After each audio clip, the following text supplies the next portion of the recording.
शांत रहकर सोचना सीखो। एक बार एक सम्राट के पुराने वजीर की मृत्यु हो गई। वह वजीर बहुत बुद्धिमान था, लेकिन उसकी अचानक मृत्यु होने की वजह से राजदरबार में कमी खलने लगी। इसलिए अब नए मंत्री की तलाश शुरू की गई। साम्राज्य बहुत बड़ा था, इसलिए उसे संभालने के लिए एक बुद्धिमान और दूरदर्शी वजीर की जरूरत थी। पूरे राज्य में सबसे बुद्धिमान और चतुर व्यक्ति की तलाश शुरू हो गई।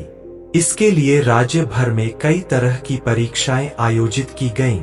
पूरे राज्य से विचारशील और बुद्धिमान व्यक्तियों को चुना गया और फिर उनकी कठिन परीक्षाएं ली गईं। और अंत में केवल 3 चुने हुए व्यक्तियों को राजधानी लाया गया ताकि सम्राट उनकी अंतिम परीक्षा ले सके। उन तीनों को एक कमरे में रखा गया और इसकी घोषणा स्वयं सम्राट ने की थी कि कल उनकी अंतिम परीक्षा ली जाएगी और जो इसमें उत्तीर्ण होगा उसे राज्य का वजीर घोषित कर दिया जाएगा। परंतु आश्चर्य की बात यह थी कि शाम होते होते यह बात सारी राजधानी में फैल गई। सम्राट कल कौन सी परीक्षा लेने वाला है? सारे शहर में इसी बात की चर्चा होने लगी। सम्राट एक बहुत ही अजीब परीक्षा लेना चाहता था। कल सुबह उन तीनों को महल के एक बड़े कमरे में बंद कर दिया जाएगा और एक बड़ा ताला लगा दिया जाएगा। उस कमरे का दरवाजा और वह ताला उस राज्य के कारीगरों, गणितज्ञों और इंजीनियरों द्वारा बनाया गया था। लेकिन उस ताले की कोई चाबी नहीं थी। उस ताले पर गणित के कुछ अंक लिखे हुए थे और उन अंकों में कोई पहेली छिपी हुई थी। जो उस पहेली को हल कर लेगा वही उस ताले को खोल पाएगा। धीरे धीरे यह बात उन तीनों तक पहुंच गई कि कल उन तीनों को एक कमरे में बंद कर दिया जाएगा और वहां ताला लगा दिया जाएगा। इसकी कोई चाबी भी नहीं है, बस उस ताले पर गणित के कुछ नंबर गुदे हुए हैं जिसमें एक पहेली छिपी हुई है। उन तीनों में से जो भी उन नंबरों का उपयोग करके पहेली को हल करेगा और जो व्यक्ति सबसे पहले दरवाजा खोलेगा और सबसे पहले कमरे से बाहर आएगा उसे वजीर बना दिया जाएगा। यह सुनते ही 3 में से 2 लोग बाजार की ओर भागे और ताले के बारे में जितनी भी गणित की किताबें मिल सकती थी वे सब ले आए और उनका अध्ययन करने लगे। लेकिन तीसरा व्यक्ति सबसे अजीब था।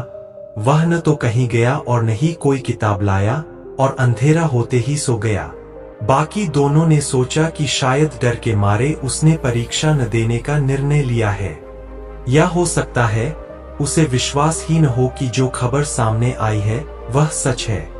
लेकिन फिर भी उन्होंने कोई मौका छोड़ना ठीक नहीं समझा, क्योंकि यह जीवन में एक बार मिलने वाला मौका था। वे पूरी रात जागकर किताबें पढ़ते रहे। जब सुबह हुई तो उन तीनों को सम्राट के सामने पेश किया गया।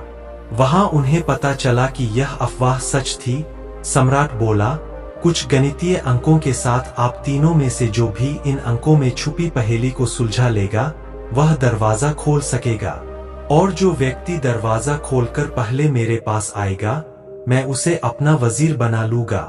अब उन तीनों को एक बड़े कमरे के अंदर बंद कर दिया गया था जिसके बाहर ताला लगा हुआ था। सम्राट बोला, मैं बाहर आप तीनों लोगों का इंतजार करूंगा। इतना कहकर सम्राट चला गया। अब वे दोनों व्यक्ति जिन्होंने पूरी रात पढ़ाई की थी कुछ किताबें अपने साथ लाए थे। दरवाजा बंद होते ही उन्होंने अपने कपड़ों में छुपी हुई उन किताबों को बाहर निकाला और ताले पर लिखे नंबरों को एक कागज के टुकड़े पर लिखकर उनका हल ढूंढने लगे। लेकिन तीसरे व्यक्ति ने कुछ नहीं किया। उसने अपनी आंखें बंद कर लीं और कमरे के कोने में चुपचाप बैठ गया। उसे बैठा देखकर वे दोनों हंस पड़े और ताना मारते हुए बोले, क्या तुमने हार मान ली? कुछ करोगे तो ही कुछ होगा। उन्हें लगा कि उसने हार मान ली है। वह डरा हुआ है और कुछ भी प्रयास नहीं करना चाहता। लेकिन उसके मन में शांति थी, स्थिरता उसकी आंखों में झलक रही थी।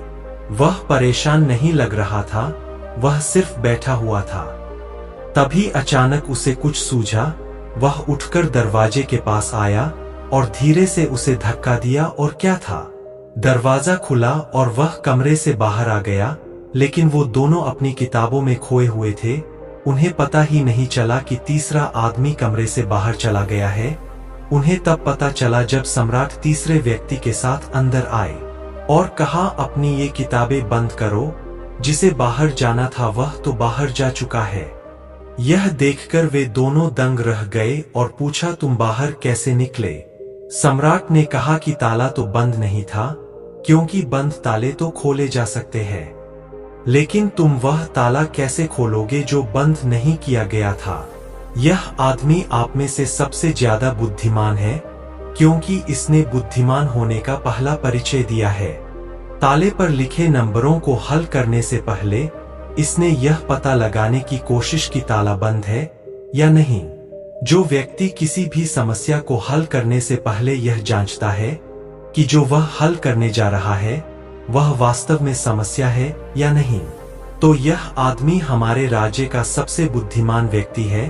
हम इसे अपना वजीर नियुक्त करते हैं। तो दोस्तों, इस कहानी से हमें यह सीखने को मिलता है कि जब भी हमें लगे कि हमारे सामने कोई बड़ी समस्या है, तो घबराकर उस समस्या का समाधान ढूंढने की बजाय हमें शांति से सोचना चाहिए कि जो मैं समझ रहा हूं वह वास्तव में समस्या है या नहीं, या वास्तविक समस्या कुछ और है जो मैं अभी नहीं देख पा रहा हूं।